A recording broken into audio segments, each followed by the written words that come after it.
Hey guys, Robin here, and welcome to an HD episode of Sci-Fi Sundays. So, in the past, Diane covered The War of the World, and today I'm going to be covering another George Powell masterpiece. That movie is The Time Machine. Yeah. Now, The Time Machine is one of my favorite science fiction films of all time.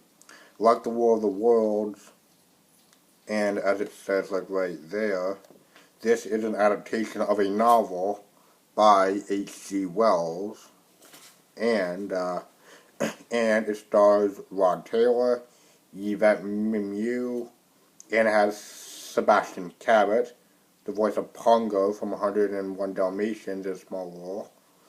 Yeah. It is about a time traveler who travels from the final days of 1899 across the 20th century, during which he witnesses World War I, World War II, and World War III, which I will get to later, before ending up in the year 802 701,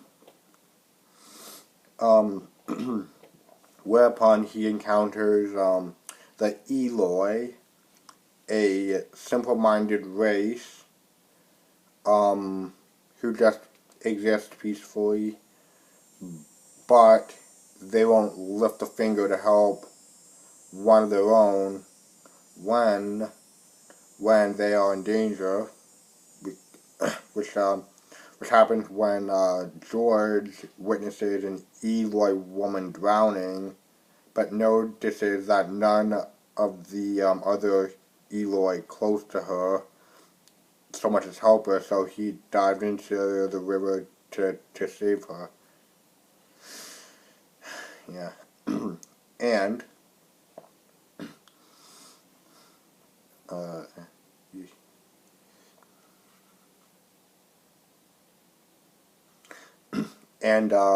there's a scene later on where George wants to know more about the Eloi, and after trying to get through to them, one of them brings him to an ancient bookcase that has a curtain in front of it. But the curtain is so old that when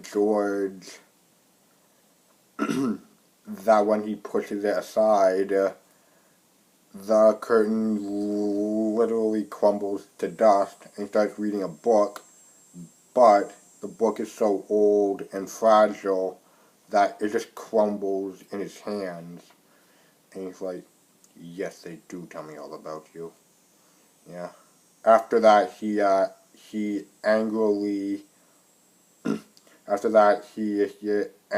chastises them for for what they've done, which is they just don't care about anything. They don't care about preserving history. They don't care about writing about themselves. They don't even work. And George announces that he's returning to his own time, so he can at least die among men. And but upon returning to where he left the time machine, he finds out that it had been taken into the Morlock pyramid, well, temple, whatever you want to call it,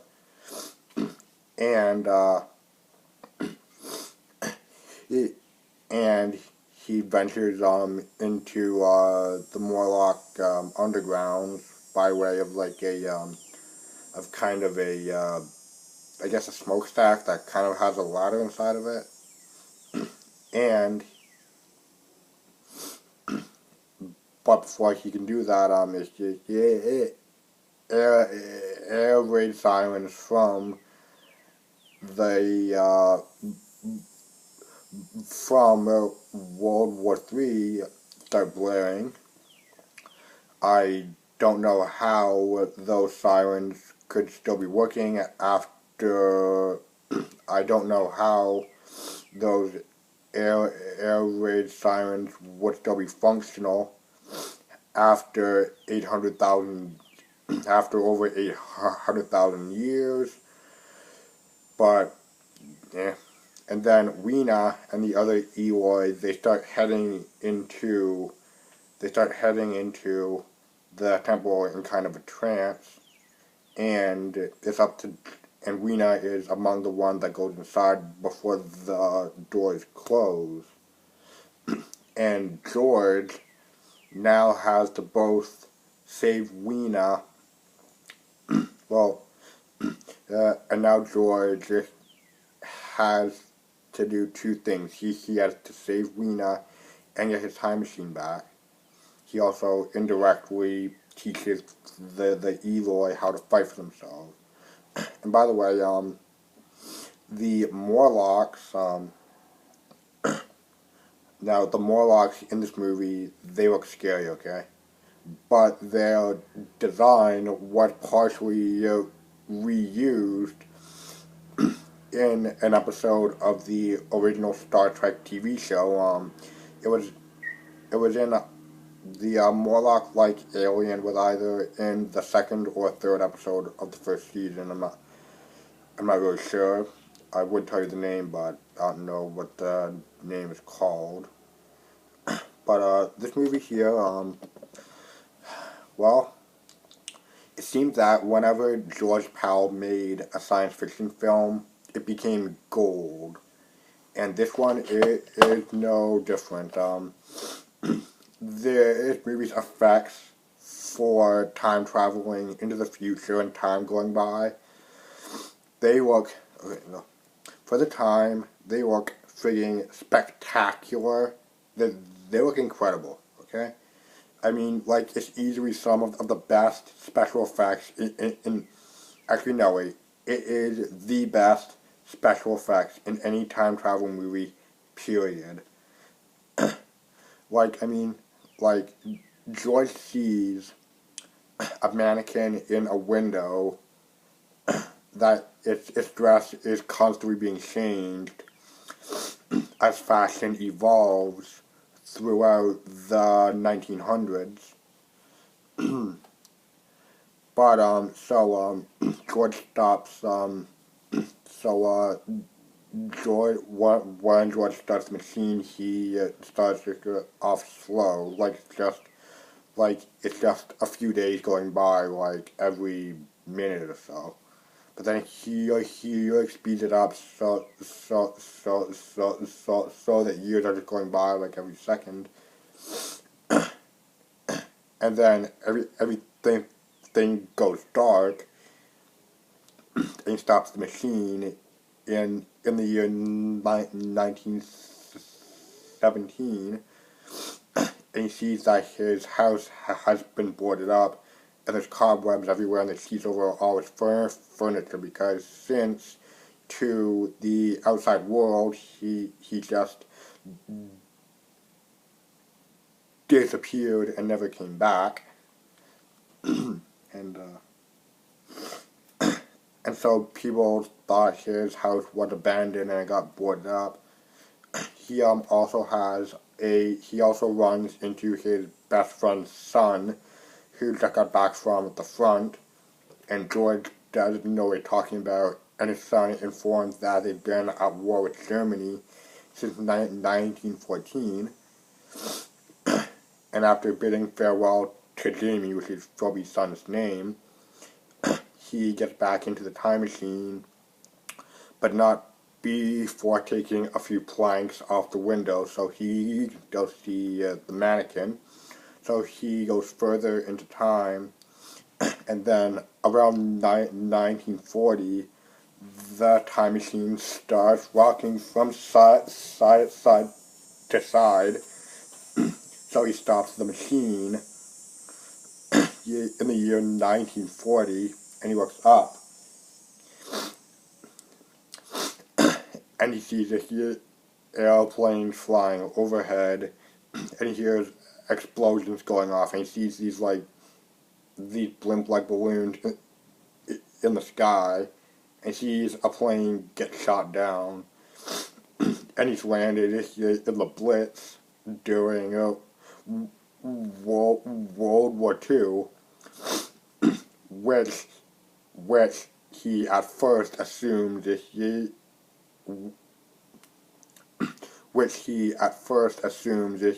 just World War One still happening, but he soon realizes that it's a new war. So he goes and he starts, and after pausing to think about what's happening, he goes further in time. But a few seconds later, his house is hit by a bomb and it's just destroyed. And he goes further and further into the 20th century, but he comes to a stop in late summer of 1966 because there's air raid sirens blaring, and people rushing to bomb shelters, and people pulling up in cars and going into bomb shelters. Speaking of the cars, by the way, this movie is set in England, but it was made in the United States, so all the cars featured in the World War III scene, they're all either heavily modified American cars that were loaned for use in the film by George Barris, or they are American imports of British cars, where instead of the steering wheel being here, like it'd be in a British car, it's right over here. It's over here, like it is in an American car. And